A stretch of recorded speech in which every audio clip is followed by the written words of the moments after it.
Good morning, everyone, and welcome to the PivotBoss pre-market video for Friday, May 14th, 2021. I am Frank Ochoa, aka PivotBoss. Happy Friday, everyone. Here's a look at the daily time frame of the ES. It appears we have reached the midpoint now of the key range, the impulse sell-off here, and now have a brand new key range. 41.3375 was the midpoint. We're at 35s right now. That right there is now a new key range here. That gives us very good edges here to work with moving forward. Again, at the moment, price has seen a significant rejection in the previous session. We talked about the potential of snapping back to that midpoint of the impulse sell-off yesterday. Again, note how strong this rejection was. It's very similar to some of the rejections we've seen here over the past several months to begin the year. Very, very bullish rejections.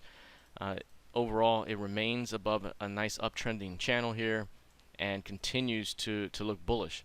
Now, one thing to keep an eye on will be the previous session's high price here. If there's any failure to hold above that previous session high, that could open up a pullback toward the previous session's midpoint, maybe even open up additional selling pressure ahead if it can't hold that major CLVN below. So this right here is a very significant CLVN. Any bounce into that zone, again, likely to defend it as we've seen on the first try. If we come down here again, still expecting bulls to defend the zone unless it cannot hold 4K at some point down the road. So keep an eye on the previous session's high. Any failure there could open up a return back to yesterday's mid. Overall, we have ourselves a new key range which could open the door to an upside move down the way that takes us as high as 44.43.5. That's the 100% extension of that key range. All right, let's take a look here at the NQ.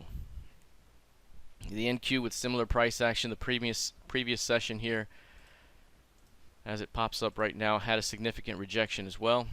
The ES and the YM, their rejections were much more significant, but the same applied here to the NQ, a rejection of the prior day's low and close, which led to a great rally back toward 13.2. Overall, this market is now sitting just above the previous session's high.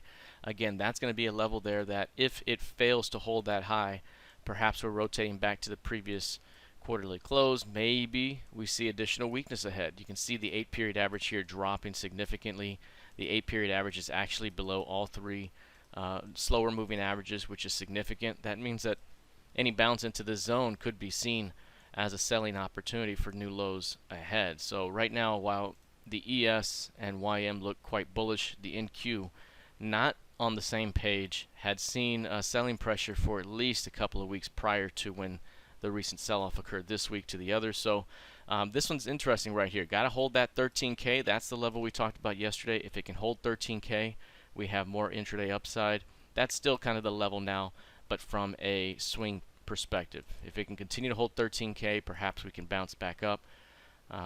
Failing to hold that level will rotate prices back toward recent lows as low as 12,200. Taking a look now at crude oil. Now, crude oil is showing some signs of strength here today after yesterday's late day sell-off. It just couldn't get going to the upside. You can see here 64s continue to be very important. The previous month's close here holding. At the moment, we're having kind of an extreme reversal type of development here where we had a big day down yesterday and now a fade after that trend day. Anytime that happens, there's a tendency to continue back toward the highs. Again, we're looking for price to continue higher toward that 67.98, but clearly struggling right here on that failed high. It had everything it needed to get going and it just couldn't stretch it to get that target. So failing here yesterday, that midpoint is going to be very important. Any failure to stay above that midpoint could open up more selling pressure ahead. Do we get back toward about 60.72, these recent support lows, or do we try again? That previous session's midpoint is going to be very important. 65 in general will be important to continue to watch. All right, let's take a look here lastly at gold futures. This one's up right now 0.8%. We're still seeing upward trending price action with this one. Very good higher lows that continue to play out. We talked about 1800. Any pullback as deep as 1800 could be an opportunity to buy for continuation to 1850, 1874.30, and perhaps down the road all the way into that 1960. So we're still seeing strength out of this one. 1800 continues to be bid. looking for a continuation higher out of gold down the way. All right, that is it for now. We'll see how this plays out heading into the rest of the session. Good luck, trade well. Happy Friday. Please be sure to like, share, and subscribe, and I'll see you in the trading room. Take care.